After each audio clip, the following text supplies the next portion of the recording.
जानकी वल्लभं राम नारायणं जानकी वल्लभं कहता है भगवान सोते नहीं कौन कहता है भगवान सोते नहीं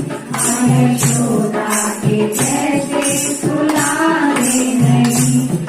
यशोदा के जैसे सुलावे नहीं अच्युतं केशवं कृष्ण दामोदरं अच्युतं केशवं कृष्ण दामोदरं राम नारायणं जानकी वल्लभं राम नारायणं जानकी वल्लभं कहता है भगवान नाचते नहीं कौन